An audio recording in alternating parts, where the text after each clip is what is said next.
Good morning. We've been thinking, yesterday of course was Pentecost, but we've been thinking about Moses in the wilderness, bringing the people together into one nation, and about some of the rules he laid down. And we were thinking last week about the idea of sacrifice and what that meant. Now I want to just take one further step. I'm not going to go through all the different journeys that the children of Israel had, or any of the other things they experienced. But I just want you to think once again, because these rules that Moses laid down are very powerful rules. They are the rules that have kept this nation as one nation throughout time. So even today, all these years later, they still exist as one nation. All the other nations, remember, have passed out of existence. But they are still here with us, and they are still doing the task that God has originally given them. That is, to be a light to enlighten the nations. Through what Moses showed them and through their experience of God, they truly have been the light that enlightens the nations. You may, when you read the scriptures, come across these strange things and rules that Moses laid down.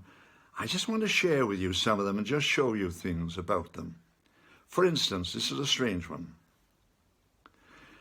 When it came to cleansing, how things should be cleaned, Moses laid down an instruction which he couldn't really understand himself, remember. God told him this. God told him to take a red heifer, that's a cow, outside the camp, to sacrifice it there, not in the camp, but outside the camp, and then to burn the body, adding on different pieces of wood and other materials to it, to literally burn it all until it became ash. And then to gather up the ash and then put that ash into water and use that water for cleansing. Now, this is a very strange thing. See, Moses had been brought up in the court of Pharaoh, and we are told he was trained in all the ways of the Egyptian court. Well, let's take one simple example from that Egyptian court. The medical people in Pharaoh's court said if you had an open wound, the best thing you could do was to take a poultice of donkey dung and put it on the wound until the wound healed. Of course, this could very often cause gangrene. You know, this was obviously the wrong way of dealing with this particular injury. Moses, directed by God, does not follow the way of the Egyptians. He takes this red heifer and burns the body and then puts the ashes into jars of water. What was Moses doing? Well, if you look at the way he prepares it, you suddenly realize that what he was doing was making soap. Yes, if you look at the ingredients of the body that is burnt and all the other bits put into it, it was soap.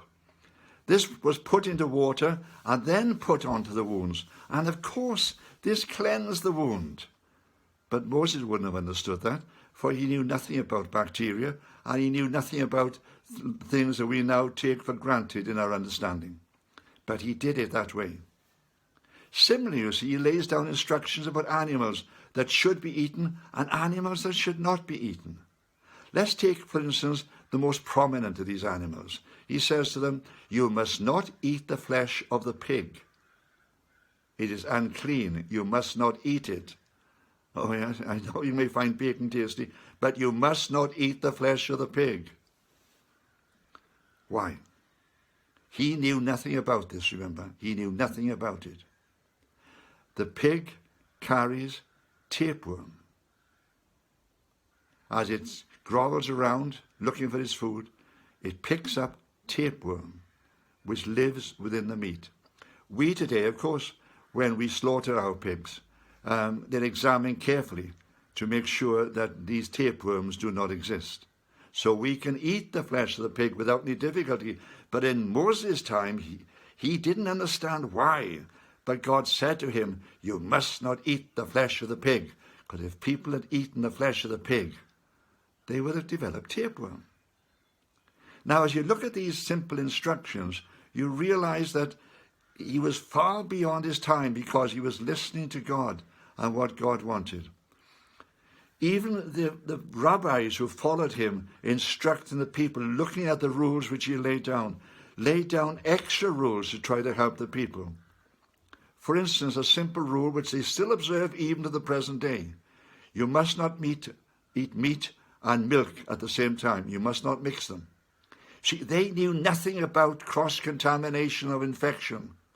They knew nothing about the things that we know about, which we look at very carefully. But the instruction was given, don't mix the meat and milk at the same time. Because if you do, you'll have cross-infections. See, these are important things. And rabbis going out with the armies of Israel would see where the camps were in place. And because of the instructions they'd been given, and because of the understanding they had, they would go to the commanders in charge of the army, and they would say, and it sounds like a simple rule, we perfectly understand the power of it, but the people of his own day wouldn't understand. They said, when you arrange the latrines, they should be downriver, not upriver. I know, it sounds strange, but those are the instructions that they were given.